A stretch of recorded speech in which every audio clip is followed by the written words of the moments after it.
Okay, one more Zerg vs. Protoss before we switch matchups. I'm sorry, these games have actually been really, really good. I very much enjoyed these compared to, you know, some of these like, oh, there's a lot of Hydras. Okay, we busted them. Very interesting and exciting games. And for this one, we are going to have here in the bottom mid, this is going to be Jaedong, and his opponent up here in the mid right is going to be Moolso. All right, we're on Dominator, so this is definitely giving us a lot of good games. Excited to see the differences. Okay, we've been watching a lot of Soma games. We just saw a hero game. We've seen Moolso play already. He put out a very good one as well there against Soma a few days ago. And now against Jaedong. Jaedong definitely plays differently, I would say, than someone like Soma or someone like Hero. Hero is a bit more macro-oriented. Soma is a pretty damn full-range Zerg. I think you can't put a finger on exactly what he does. Jaedong historically has been a bit more aggressive. Yeah, in my opinion, some of my favorite Jaedong ZVPs I've seen in the modern era. Well, I know specifically my favorite was him against Rain. It was actually, I think it was back in KSL, wasn't it? I think it was like a high round in KSL, maybe? It was like an excellent game where he was a bit behind and he got up to Hive and just like grinded with Plague, and it was so cool. So I have enjoyed some of his later game plays, but I'm struggling a little bit to remember the aggregate of Jaedong ZVPs that I've casted lately, so forgive me. I guess they haven't stood out quite enough. Now, that being said, we all expect more from Jaedong than maybe is truly fair. You know, I guess out of Jaedong, Flash, and Bisu, Jaedong has probably underperformed compared to the other two. And I guess you could throw Stork in there, and it's like him and Stork have probably done similarly overall. Maybe, yeah, maybe peaks a little bit higher for Jaedong, but consistency a little bit higher for Stork. But, right, those are the four best guys when, like, at the prime of StarCraft 1, like, right before StarCraft 2 kind of fractured the scene. So, you know, Flash obviously has won Unlimited Championships. Bisu's been, like, really close a bunch of times. And has some very high consistency. And then Jaedong hasn't done quite as well. But, like, that last SSL season, guys, he was the only Zerg to qualify for the round of 16. You know, obviously, Sulky and Hero were already seated there, but he was the only Zerg to qualify. So he's still one of the best Zergs in the world right now. And I know that he's been playing hard. He's been practicing hard. You know, well, hold on. We have a Ling run by, so we gotta... Ooh, that micro! Woo! That was good. That was good, solid micro. Moolso's gonna try. Yes! Oh, dude! Seriously. That run back and forth. Jaedong was trying to slip around and get up here and go up the ramp, down the ramp. Down, I guess, even though he's going up. Now, that was really excellent back and forth there from Moolso. Wow. That was some Globetrotter shit right there. Okay, so what was I saying? Something about how Jaedong's still very, very good and one of the best Zergs in the world, I guess. So it's just people, I think, expect him to be like this dominating god tier Zerg that can win a tournament at any moment. And yeah, he's not quite that. He's not quite that. Can he get back there? I think it's possible. He is working hard. Like, he is practicing hard still. You know, I gave him an interview a couple years ago at a tournament and asked him about that because he was saying that it might be his last season or something. He's like, no, I'm still going to play as long as I can. You know, I think it has more to do with wrist health than probably anything. He's still got some motivation, still wants to compete, still wants to do well. So anyways, we'll see. It is going to be a 3-hatchery Hydra that we see here. Speed on the way. Moolso has the probe alive, which is half the battle. If he can just keep this alive and see the Hydras as they pop over here, that will give him enough time to defend. A Zealot coming out now as well. The Overlord did see that. The other Zealot going up here. A couple drones on the way. He's going to slow this attack down a little bit. Probe just running. Oh, I love it. I love it. Dude, single file. Okay, yeah, I was going to say, I'm pretty sure you can hit 2 in there. That was a good spot, though. You gotta almost like, the thing is, if you right click onto that mineral patch, then you're gonna miss like two shots from the Zergling. So it's like a hard choice, I think, to line up 2 there immediately. Just let the 1 die and then get 2 lined up afterwards. Okay, another cannon on the way. Still hasn't seen any Hydras. I'm a bit nervous for him. Range on the way. He already has speed. Corsair coming out. Corsair is going to find them. Okay. You know what? I think he's got enough time, actually.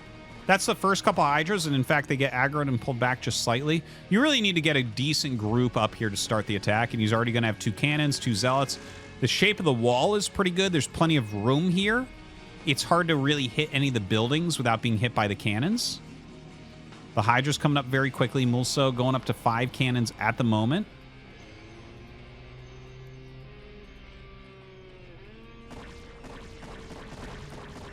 Gonna start hitting just the gateway. Woo. You gotta retarget them after that. That aggroes all of them to try to attack the cannon. Even on hold position. So he kills off the gate. And yeah, that's not going to quite work. It seems like Moolso has like exactly how much he needs here to stop Jaedong from coming forward any further. Jaedong trying to get into a position to maybe hit the forge. I don't know that it exists. I feel like this cannon setup's just too good. Corsair out here still trying to get an Overlord kill. Not going to be able to get it. Additional hatchery as well as evolution chamber coming up. Additional hatch up there.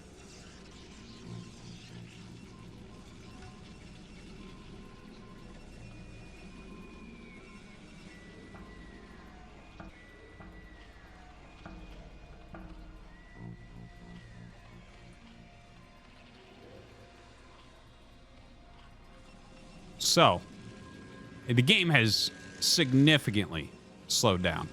Templar Archives is coming. Legs and +1 are on the way. More gateways coming up. Starts at +1 armor, which is very nice to see. In the meantime, the Corsair continues to scout. He sees that a layer is coming up as well. It'll be interesting to see if we see another Dark Archon here. The Dark Archons have been popular. I've really liked to see them. You know, these early kind of aggressive builds that allow Protoss to get off of Corsair production allows the Zerg to go into Mutalisk production later with a lot of power, which the Dark Archon seems to be the best counter for. Now, I just saw another gas went down. See if he gets an additional one as well, but with double gas, you can absolutely... Like, he's going to start Spire. Will he make Mutas, I guess, is the question that we're looking at. Oh, is he finally going to get an Overlord? Maybe. All right, speed +1 Zealots are coming out now. Oh, he instantly starts Lurker. Maybe we won't see the Spire. I guess there's a possibility we don't. I thought for sure he'd go... I guess I'm just accustomed to it now because so many games lately have been the quicker Spire. But yeah, there is this other way to play where you just go into Hydra Lurker immediately. You know, the Muta will really cut down how quickly you can go into Lurkers. So, kind of cool. And notice that he is getting the Overlord speed. I wonder if he'll go into drop after that or not. But definitely Hydra Lurker is strong here. If we could zoom out for a moment, and again, sorry to people who watch on their phone, but these pizza slices are all high ground. So, for instance, if you set up a Lurker defense here, the only place they could attack you would be up this crappy ramp here, which is not realistic. If they run all the way around, you can easily bring units from here up through here much quicker than they can run around, and it's a small ramp. So that's not realistic. There is a Spire, by the way. And Maelstrom is on the way. So he's actually expecting that Spire, even though the Spire is much later because he's focusing on Lurkers. But anyways, just heavy Lurker, anytime you have a lot of high ground locations, like high ground switches, is really, really good.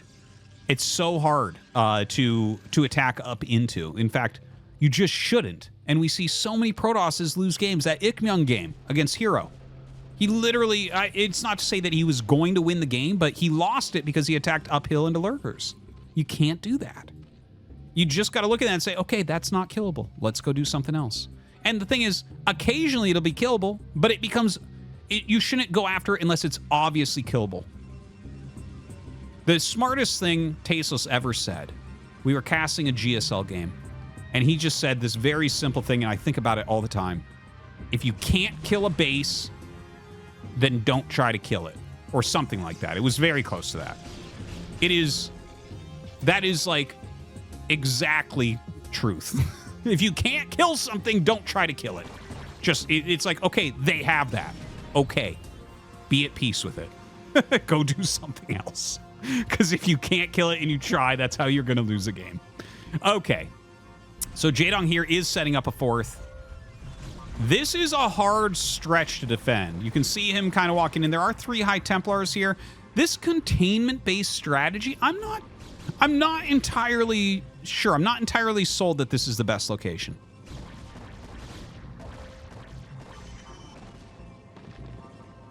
I'm just sitting here kind of thinking about it. This doesn't feel like he can hold this. So he throws down the Maelstrom immediately. I think he realizes with all the lurkers here, there's not really likely to be any mutas on the map right now. Yeah, right. That went Moolso's way. That was a solid engage by him. Making observers, making Mass Dragoon. He's going to have this base up. Probably wants to set up some decent defense here. Jaedong hits his 4th up, so at least he's getting his 4th up in mining before the 3rd is up in mining, but very close to that.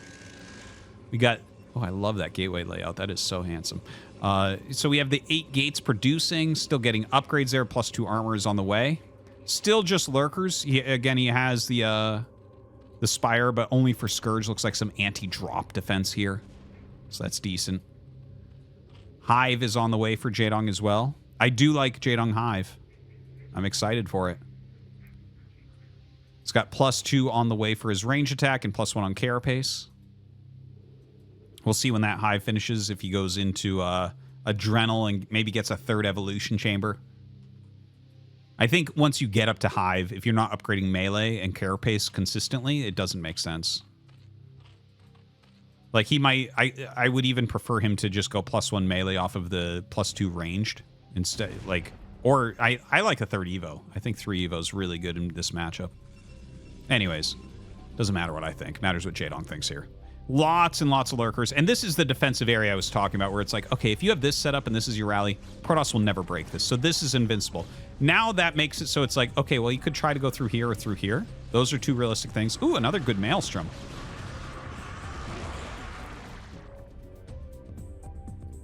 Dude, I am loving the amount of Maelstrom we're seeing. Lot of Lings on the way. Lot of Lings.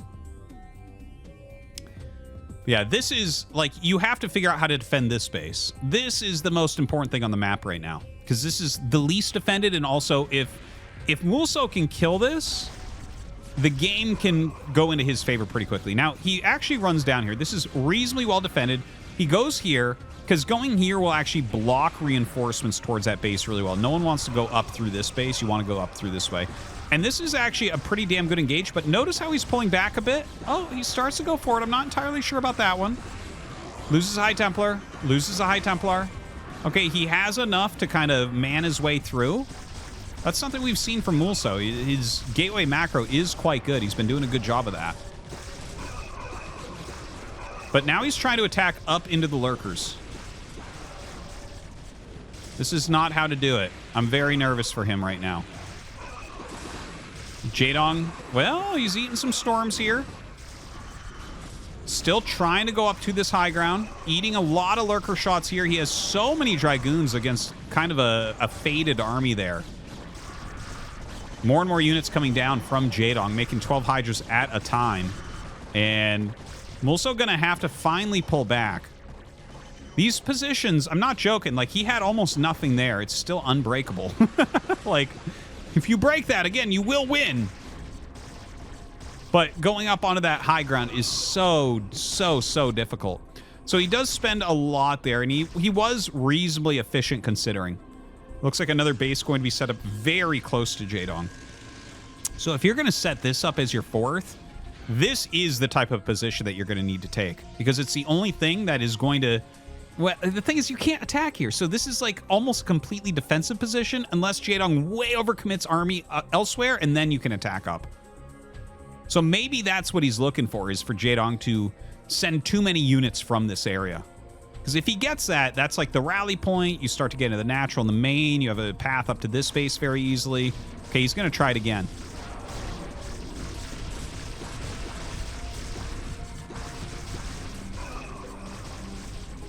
Pops the Dark Archon. And you can see it's not happening. I'm not wrong. I'm not wrong. I don't care if Bisu comes out and says, no, you should always attack up into lurkers up a hill. I'm like, no, I'm the best Protoss player. That's not true. You can't do that. So Moolso now going to kind of roam up to the north a little bit. Jaedong is setting up another base up here. This makes sense. Jaedong, I think here, needs this area defended and then this area defended. Then he needs to kind of collapse on anything that comes into here. I think that's probably the right way to do it. Now, he doesn't have any lurkers here, so this is going to be very hard. He can't defend with just Hydraling right here. He's going to have to run away. Ooh, that was a nice snipe. I like that. Just takes the battle in this choke for a moment and then backs up. Lots of lurkers being sent elsewhere. Ooh, that's not something you want to attack. Oh, well, actually, with a Dark Swarm? Throw down a Dark Storm. Only the Psy Storm is super scary there for those lurkers. Okay, it looks like he is... Wow, he actually gets all the observers, which is kind of a nice attention to detail there. Psy Storm's going down. Throws down the double Dark Swarm. Going to start spreading out. Double Reaver here popping out, maybe to save the day for Moolso. Still have 4 lurkers in there as well as a Zergling. Well, more going to be coming in as well. He's going to get some good Scarabs off here, no doubt. In the meantime, the rest of his army coming down, actually catching some of the reinforcements there from Jaedong. Brings more units up to flank this as well. Definitely needs to save this Nexus if he's going to have a chance. Now you can see the swarm of Jaedong really starting to move through the map. Just constant flows of units coming down to help attack.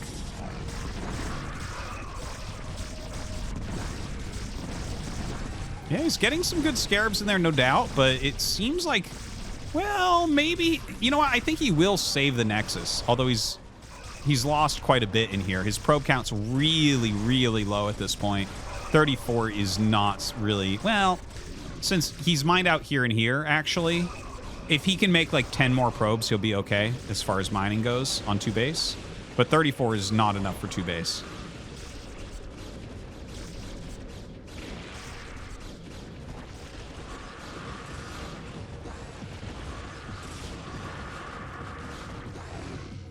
Some pretty efficient moments here for Moolso.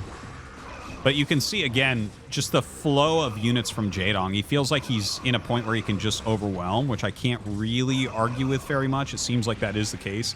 The High Templars are coming out very slowly right now. Definitely needs to have Psy Storms to help out these Dragoons.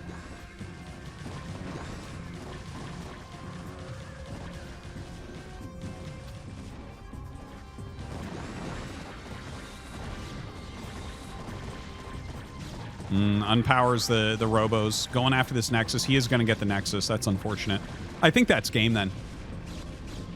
Losing that Nexus, this is no longer playable with this much mining. Yeah, he's going to GG. Dude, you can't attack into lurkers on high ground. You can't do it. You cannot do it. This is costing Protoss players games all the time. You can't do it. All right. Thanks for watching, guys. Hope you enjoyed. See you later.